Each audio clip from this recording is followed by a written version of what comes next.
नमस्कार, स्मार्ट खेती में आपका स्वागत है। मैं हूं रामवीर श्रेष्ठ। स्मार्ट खेती दिखाने के लिए हम आपको आज लेकर आए हैं राजस्थान के भरतपुर में बावेन गांव में।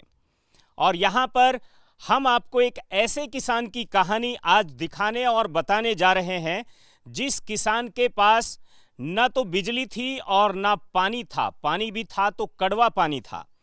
अब उसे अपनी दुनिया बसानी थी और इसलिए उसने अपनी बिजली बनाई। उसने अपना पानी जो कड़वा था उसे मीठा किया और अपने 18 सदस्यों वाले परिवार को हरा भरा रखा। और वो सब उसने किया मानव मल से और जो पशुओं का मल है, जो गोबर है, उससे। उन्होंने समझा कि ये मल नहीं है, ये माल है। गोबर सिर्फ गोबर नहीं है बल्कि इसमें लक्ष्मी का वास है। और इसलिए उन्होंने अपने यहाँ पर एक गोबर गैस का प्लांट बनाया और उस प्लांट से किस तरह से उन्होंने बिजली बनाई, किस तरह से अपनी चक्की चलाई, किस तरह से ट्रैक्टर चलाया, किस तरह से उन्होंने चाफ कटर चलाया, किस तरह से उनके घर में उसी से वॉशिंग मशीन चलती है, किस तरह से खाना बनता है। मतलब ये एक सेल्फ रिलायंस मॉडल है। आपके घर में जो आपका शौचालय है उससे भी बिजली बनती है, बन सकती है, पूरे घर का काम चल सकता है, आपका ट्रैक्टर चल सकता है, आपका बोरिंग चल सकता है।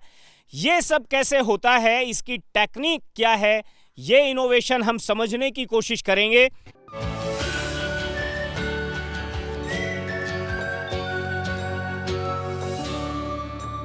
हम ये जानना चाहेंगे कि ये सब आपने कैसे कर लिया, इससे पहले की परेशानियां क्या थी? देखो, सबसे बड़ी परेशानी मेरी थी ये बच्चों की पढ़ाई को लेकर।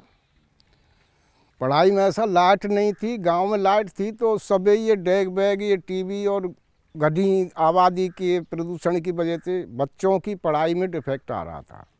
तो हमने सोचा क्यों ना हम गांव को छोड़ के खेत पे जाके बसें।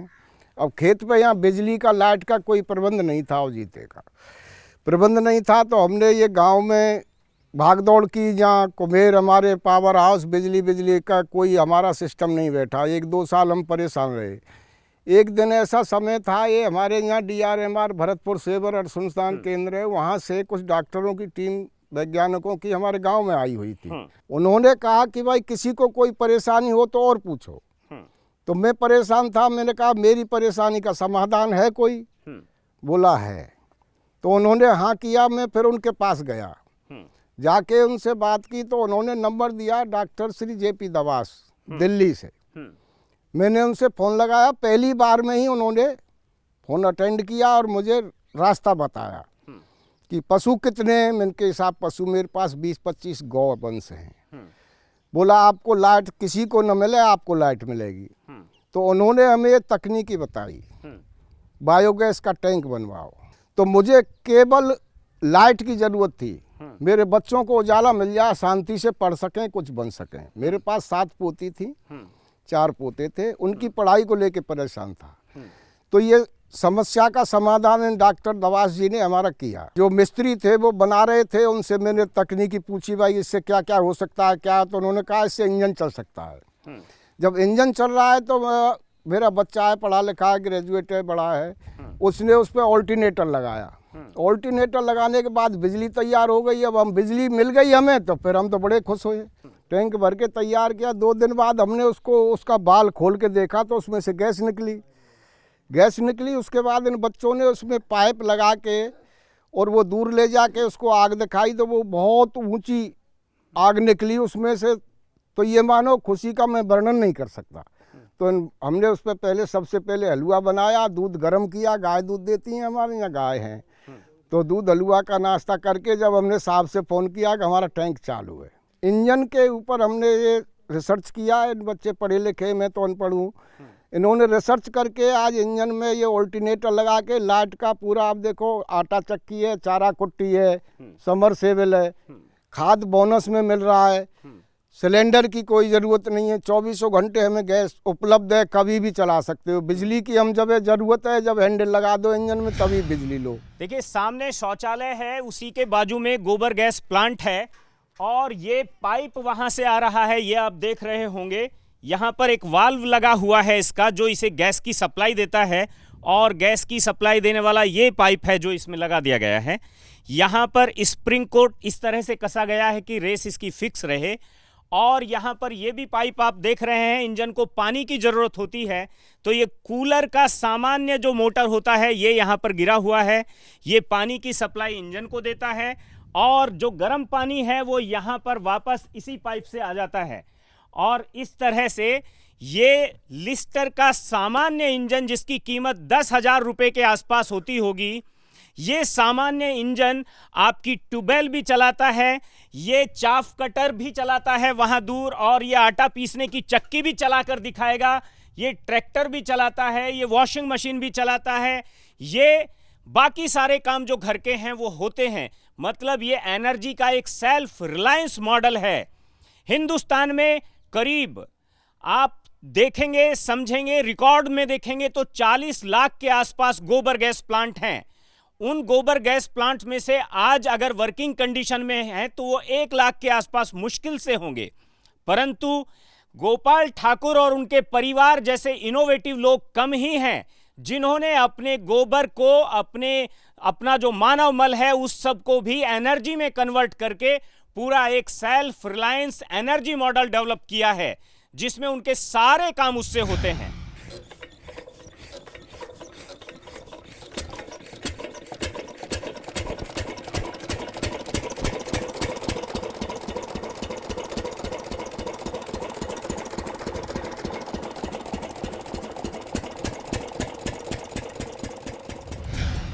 ये इंजन यहाँ पर चलता हुआ आपने देखा है। शुरू में आपने ये भी देखा होगा कि ये धुआं दे रहा था। ये सर धुआं तो ये डीजल इंजन है, आज से ये 40 साल पुरानी टेक्निक का इंजन है, तो धुआं तो डीजल से जब स्टार्ट होगा तो धुआं देगा ही देगा। और उसके बाद गैस पर शिफ्ट हो जाता है। उसके बाद 10 सेकंड बाद ये अपना गैस पे शिफ्ट हो जाता है। मतलब आपने देखा कि जिस तरह से गाड़ियां, जो सीएनजी की गाड़ियां हैं वो पहले पेट्रोल से चलती हैं और बाद में सीएनजी पर आप उन्हें शिफ्ट कर देते हैं, सेम जो प्रणाली है वो इसमें भी लागू होती है। अब यहाँ पर दूसरी बात है कि ये 4 चीजें क्या हैं, इनके बारे में भी आप बताइए। ये अटैचमेंट, ये तो सर अल्टरनेटर है, हाँ 7.5 किलोवाट का ठीक है, प्लांट है। उसमें से जो पानी आता है, थोड़ा बहुत पानी उत्सर्जित होता है जो इंजन में ना जाए, मिस्टेक ना मारे, वो इसमें यहीं रुका रहता है, इसलिए ये बोतल लगाई गई है। और ये जो साधारण सा बाल है, ये बुलबुले उठ रहे हैं, हाँ, ये जो साधारण सा बाल है ये गैस का एक्सीलेटर का इंजन के लिए काम करता है। और आप इस वाल्व को जितना ज्यादा खोलेंगे उतना ही ज्यादा इंजन स्पीड से चलेगा। बिल्कुल। और ये जो है ये वोल्टेज बताता है कि हमारा अल्टरनेटर कितने वोल्टेज बता देता है, निकाल के दे रहा है। और ये एम्पियर मीटर है, ये अपना लोड जितना जो यंत्र चल रहा है वो कितना लोड इस पे डाल रहा है। मतलब सिर्फ तकनीक को समझने की जरूरत है, बाकी आपके घर की ट्यूबवेल, आपके घर का इंजन, आपके घर की कुट्टी, आपके घर का आटा पीसने की चक्की, आपके घर का अगर आप इसका पावर वहां बढ़ाते हैं तो मैंने यहां पर सुना है कि लोगों ने आरा मशीन, जो लकड़ी को चीरने वाली मशीनें होती हैं, वे मशीनें इसी पर शिफ्ट कर रखी हैं।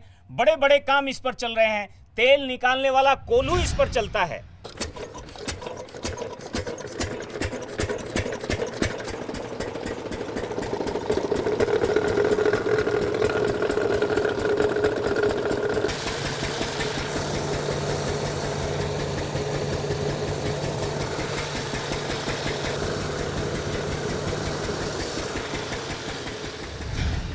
आप देख रहे हैं कुछ ही मिनटों में यहां पर इसने आटा नहीं बल्कि बारीक दलिया पीस दिया है गायों के लिए। अगर आप इसे और बारीक मतलब आटा पीसना चाहते हैं तो पीस सकते हैं।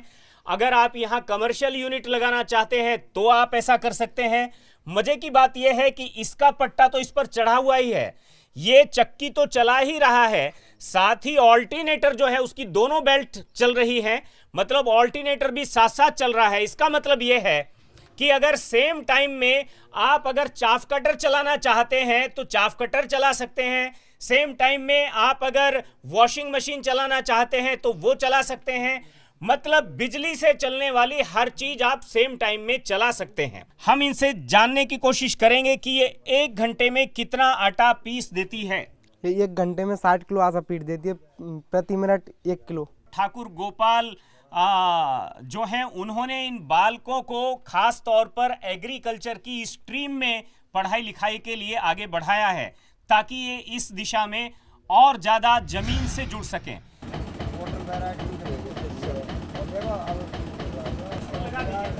इसमें जो है जो इसमें लगा हुआ है नली गैस आती है वहाँ से टैंक से, और ये अपना जैसे हम सिंचाई करते हैं ना खेतों में बोरवेल वो जहाँ बोरिंग पर चलाते हैं इसको, तो ये बचता है जो 1 घंटे में 100 ग्राम डीजल खाता है।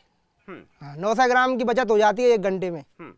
मतलब डीजल खाने का तरीका वही है एक तरह से, जैसे आपने शुरुआत की डीजल से और उसके बाद ये एक तरह से शिफ्ट हो जाता है अपनी गैस से काम ये करता है। और ये जो एयर फिल्टर है इसके साथ जो ये अटैचमेंट है, आप एक मामूली सा इनोवेशन देखेंगे, इसमें ये ट्रैक्टर में नहीं आता है लेकिन इन्होंने इसमें ड्रिल करके यहाँ पर एक अटैचमेंट लगा दिया है और यहाँ से ये एयर जो है जो गैस है ये यहाँ से जा रही है और ये उस गैस पर शिफ्ट होकर के ये अपना 3 घंटा ये एक बार में अपने आप चल जाता है। चलने के बाद में इनकी सिंचाई और बाकी काम ये इससे कर सकता है।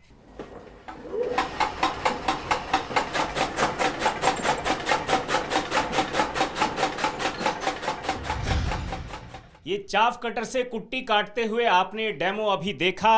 ये 3 HP का मोटर है, ये किस तरह से काम करता है। गोपाल ठाकुर के एक और ग्रैंडसन सिकंदर मेरे साथ में है। सिकंदर हमें बताएंगे कि ये इसकी वर्किंग कैसे होती है। आपने देखा कि हमारा इंजन गैस से चलता है और वहाँ से ऑन ट्यूनर चालू होता है और अंडरग्राउंड एक पाइप आ रहा है। हाँ। इसमें ये तार आते हुए हैं और इसमें आता है और स्विच चालू करने से ये तार जा रहा है अंडरग्राउंड और ये मोटर चल जाती है, इसे चारा कुटता है। मतलब एक सिंपल सी टेक्नोलॉजी है, इसके बाद कुछ नहीं बचता है। जब आपका इंजन चल रहा है और इंजन से उसके बाद वहां 2 पाइप आपने देखे हैं जिनमें से एक अंडरग्राउंड सीधे स्विच बोर्ड में है, स्विच बोर्ड से एक तार जो है मोटर के साथ कनेक्ट है और जैसे ही आपने स्विच ऑन किया वैसे ही आपका चाफ कटर चालू और आपका चारा काटने का काम भी शुरू हो जाता है।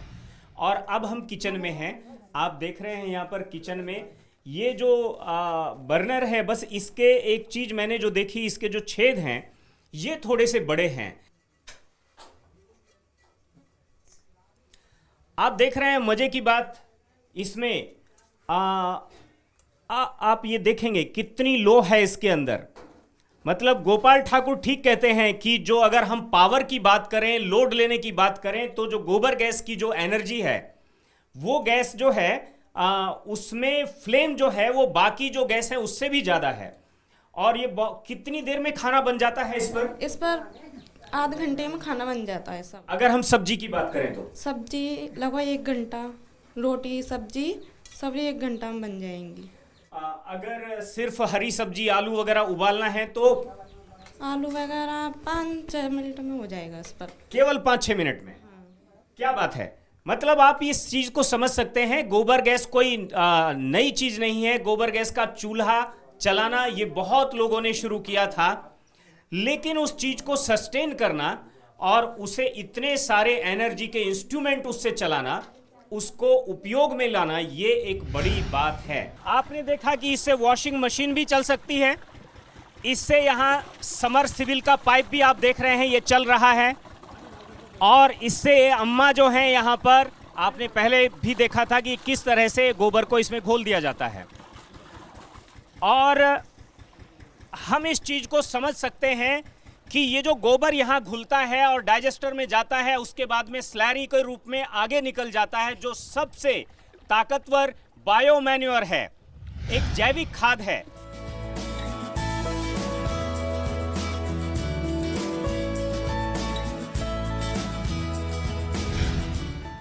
बावेन गांव में गोपाल ठाकुर की 15 साल की जो मेहनत है और उसमें उन्होंने जो गोबर को ऊर्जित किया है, गोबर के अंदर की ऊर्जा को महसूस किया है और उसको रूपांतरित किया है बिजली में और बिजली से चलने वाली फिर हर चीज में, उस और साथ में उसकी जो स्लैरी है, खाद है, उन सारी चीजों का जो फल है, उस कर्म फल को आप यहाँ देख सकते हैं।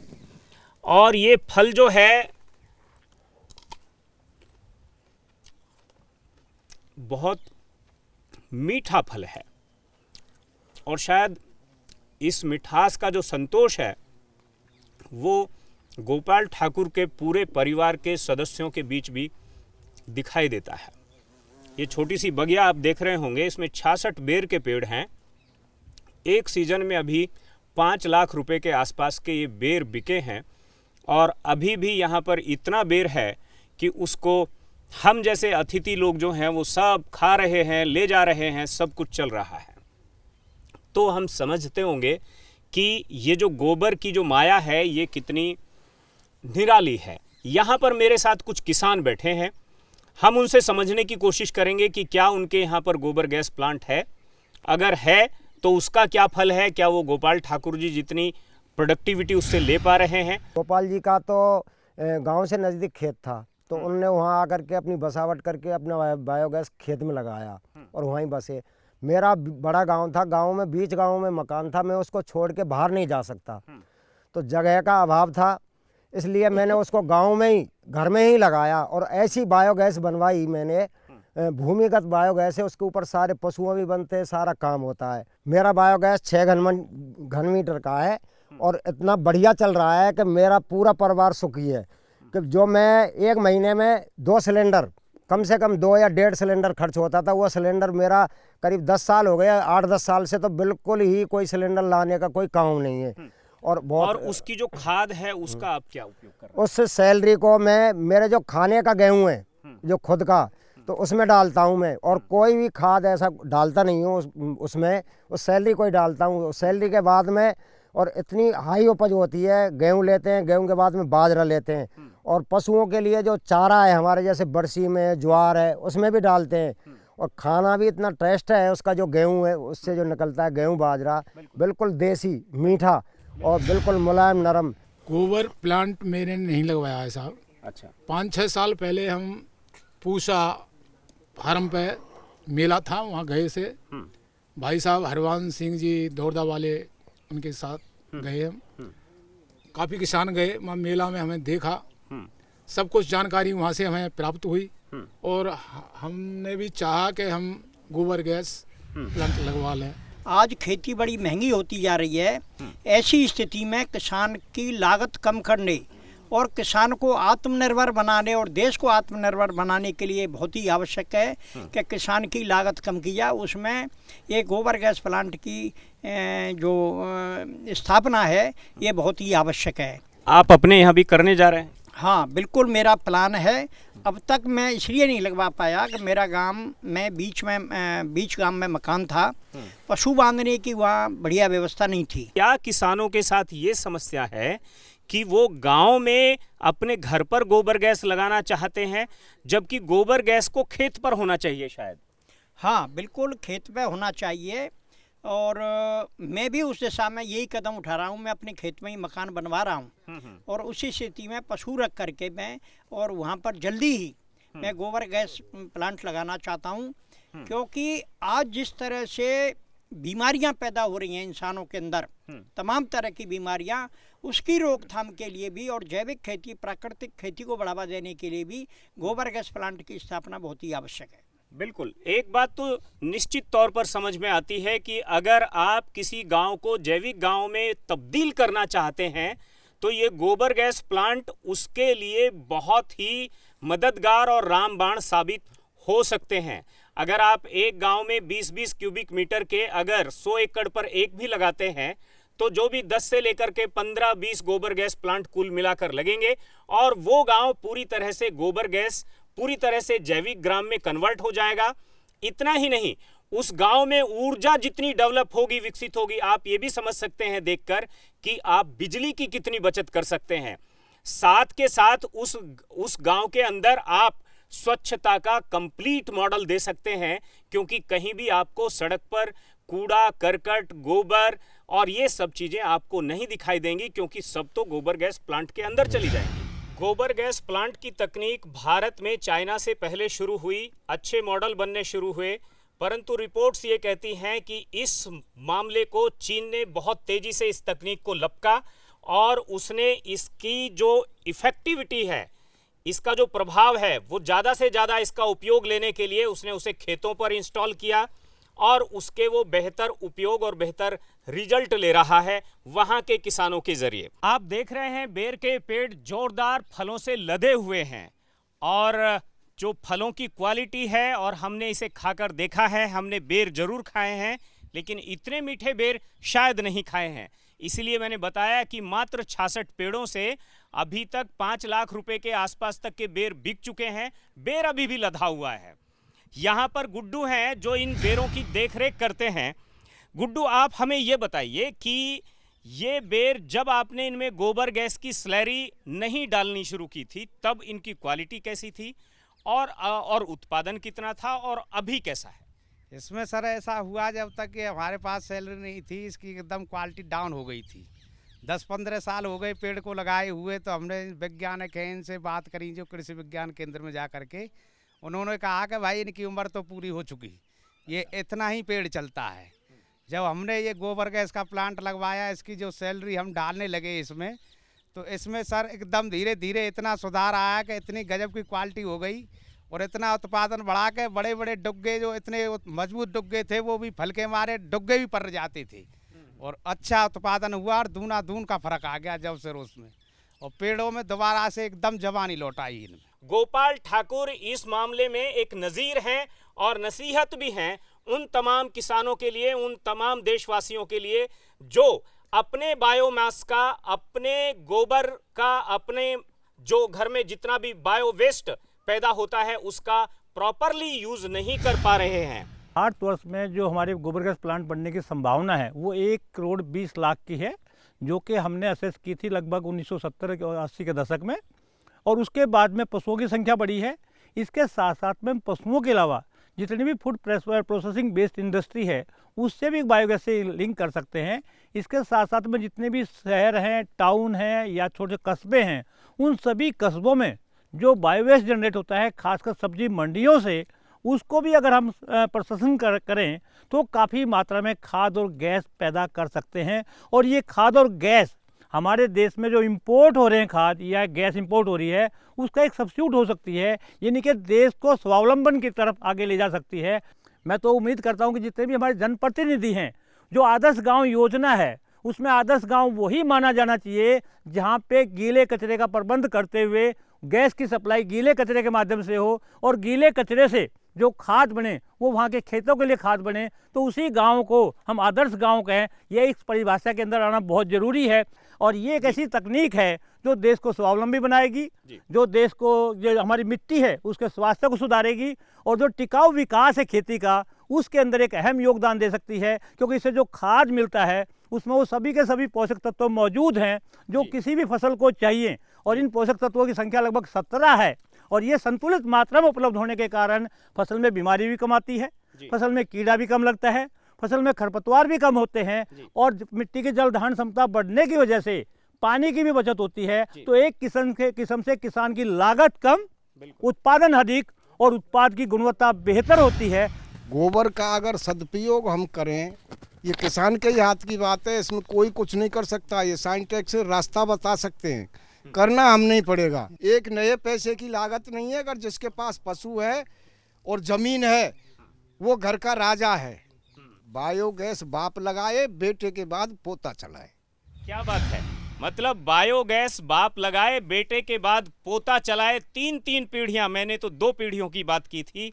तो अगर आपको 3 पीढ़ियों को संवारना है, एस्टैब्लिश करना है, बस जरूरत इस बात की है कि हम जो गांव से सीधे शहर की तरफ चले जा रहे हैं, एक बार अपने पशुओं और अपने बायोगैस के साथ अपने खेतों पर जाएं, वहां पर इसे एस्टैब्लिश करें और तब देखें कि नतीजे क्या आते हैं। उसके बाद फिर आगे की बात सोची जा सकती है। तो फिलहाल ये एक स्मार्ट कहानी आपने देखी, इनोवेटिव कहानी आपने देखी। अगर आप भी इस तरह का कोई इनोवेटिव काम कर रहे हैं तो आप हमें ज़रूर बताइए। हम आएंगे आपके खेत तक और दुनिया को दिखाएंगे आपके यहाँ की स्मार्ट खेती।